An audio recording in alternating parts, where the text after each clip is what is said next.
Help. He or she wants sex before marriage. Highlights. There is a set of people that feel that they can get to be with someone who wants sex and they don't want sex, and they can manage the situation till they get to the altar. That is not ideal. And God has told us that we should offer our bodies as a living sacrifice. Regardless of your beliefs, you will find yourself in a relationship, and of course you'll be in a relationship with someone that you are attracted to. And you will find yourself in a position where you are the one actually requesting for this sex. You lean on his word, you walk in his truth and lean on his grace. At a point in my life, I was open to someone that I regarded in high esteem. And this same person was trying to make sexual advances at me. I was at home and then I get his text message and he's telling me that he would really like to have a more intimate romantic relationship with me, and I'm like, what? I was mad, I was livid, I was confused, I was scared. I want to choose someone who wants to wait with me and not wait for me. People told me, no, the way you go about this, it's like it's the Holy Spirit that will marry you. Your standards are not too high. You are only trying to get the wrong person to deliver the job. When we are not patient with God, we will give birth to Ishmaels. The fact that you're a Christian means that your options are automatically limited.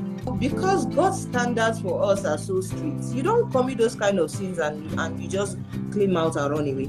You will feel the consequences of it. Either the person will jilt you in the relationship before marriage, or the person will be unfaithful to you in marriage. Quality of who you are as a single is the quality of person you will be in your marriage. The person who sins with you will sin against you. Yes. God made you a sexual being.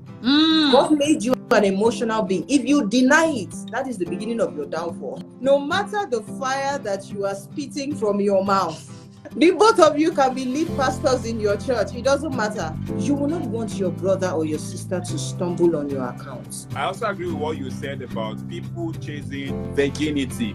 But what they should be chasing after is actually purity. There are some people that they are virgins. And when I mean virgins, it's just the downside that is virgin. But you see the upper part.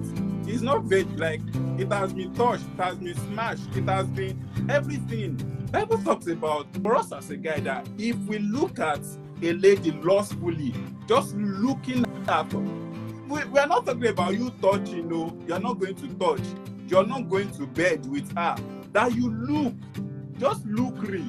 If lookery is a sin, then, what people are doing today is... So you have to trust God about the kind of person or persons that you open up to, so that nobody takes advantage of your desire to live pure. Not everybody who calls God is consecrated. At a point I was trying to reason it like, men may find it harder to hold themselves than women. Maybe I just have to let him do what he has to do, so long as we're not doing anything. But then again, as a child of God, the Holy Spirit will always nudge you and tell you, girl, you are playing with fire. As Christian singles, our terms of reference is clearly stated in the Bible. The person who sins with you will sin against you. This is where the fear of God comes in. If you have a vibrant relationship with God and you fear him, you will not want your brother or your sister to stumble on your account. You don't want to be the reason why someone who God has taken on a journey of maybe 2 years in celibacy, because you are with them and you don't have self-control, you take them back 15 years. Folk be saying they are virgins, but they have climaxed. They have experienced orgasms. Women who are virgins know what it is to have an orgasm, and yet, if we're talking the physical sexual penetration, they've not had that, but a whole lot of touching has happened, and you still be claiming over here that you've not had sex. No, sister, you have had sex. People think the moment you get married, that promiscuous lifestyle will end. No, it doesn't. There's no way one or two person can be in a relationship and they won't catch feeling.